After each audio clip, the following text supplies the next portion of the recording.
بسم اللہ الرحمن الرحیم۔ السلام علیکم۔ رسول اللہ صلی اللہ علیہ وآلہ وسلم کے صحابی بیان کر رہے ہیں، اگر بستر صاف ستھرا ہو، جس کو فراش کہتے ہیں، جو بچھایا ہوتا ہے، صلی انس علی فراش۔ سیدنا بخاری میں امیر بخاری روایت لے کر آئے ہیں، انس رضی اللہ تعالی عنہ اپنے بچھونے یا بستر پر نماز پڑھی۔ جب آپ بیمار ہیں آپ پڑھ سکتے ہیں، جس طرح آپ کھڑے ہو کر نماز پڑھتے ہیں اسی طرح بیٹھ کے بھی آپ پڑھ سکتے ہیں۔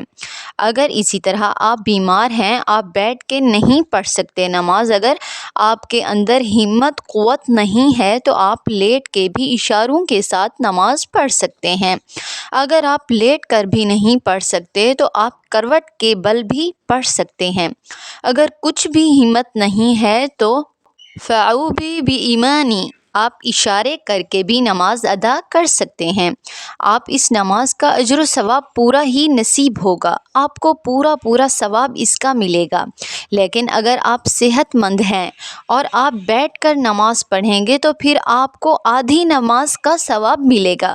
یہ بات یاد رکھیے گا، آپ مغرب کی نماز پڑھتی ہیں تو 3 فرض اور 2 سنت، کچھ لوگ کیا کرتے ہیں کہ 3 رکعتیں پڑھتے ہیں، یہ پڑھنے کے بعد 2 سنت بیٹھ کے پڑھتے ہیں۔ ہمیں سمجھ میں نہیں آتا، مجھے آج تک یہ بات سمجھ نہیں آئی کہ وہ لوگ ماشاء اللہ سے طاقت اور ان میں کتنی ہوتی ہے، اچھے خاصے صحت مند لوگ ہوتے ہیں، اور حدیث کہتی ہے کہ جو لوگ بیٹھ کے نماز پڑھتے ہیں اور جو کھڑے ہو کر نماز پڑھتے ہیں اس کی آدھی نماز کا اسے ثواب ملتا ہے، جو بیٹھ کے نماز پڑھتے ہیں لوگ۔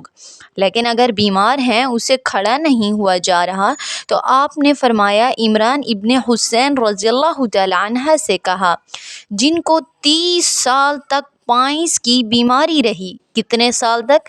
30 سال تک۔ یہ بہت بڑا عرصہ ہے، کوئی کم عرصہ نہیں ہے۔ یہ کیسی بیماری تھی؟ خونی بواسیر کی بیماری، اور ان سے حرکت نہیں ہوتی تھی، لیکن 30 سال کے اندر انہوں نے کسی کے سامنے رو کے نہیں دکھایا، لا بقا ولا شقا ولا تدمر، نہ شکایت کی اللہ تعالیٰ سے، نہ کسی کو رو کے دکھایا ہے، اور حالت یہ تھی کہ یہ واحد صحابی ہیں، عمران ابن حسین رضی اللہ تعالی عنہ، تہجد پھر بھی نہیں چھوڑی۔ تہجد کے وقت وضو کر کے فارغ ہوتے تو فرشتے ان سے مصافحہ کرتے تھے۔ رسول اللہ صلی اللہ علیہ وآلہ وسلم نے فرمایا تھا کہ بندہ جب بیمار ہو جاتا ہے تو اللہ فرماتا ہے، میرے فرشتوں، میں نے اپنے بندے کو بیماری کی کڑیاں لگا دی ہیں، میں نے اپنے بندے کو کیا کیا ہے؟ کڑیاں لگا دی ہیں بیماری کی۔ یہ سفر میں نکلا ہے تو سفر میں بھی اتنا خوش و خضوع اختیار نہیں کر سکتا، اور نہ ہی بیماری میں اتنا خوش و خضوع اختیار کر سکتا ہے، لیکن اجر کون سا لکھے گا؟ میرے فرشتوں، یہ بیماری اور سفر میں جو نماز پڑھے گا، اجر وہ لکھنا جو اس نے صحت کی حالت میں خوبصورت نماز پڑھی ہو، لیکن اس کے لیے ایک شرط تو ہے نا، خوبصورت پڑھی ہو، صحت کی حالت میں پڑھی ہوگی تو وہ اجر لکھا جائے گا، ورنہ نہیں لکھا جائے گا اگر نہیں پڑھی ہوگی تو۔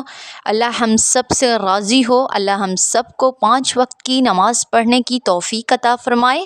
ویڈیو کو لائک اور شیئر کر دیں، اور اگر میرے چینل پر نئے ہیں تو میرے چینل کو سبسکرائب کر دیں۔ السلام علیکم۔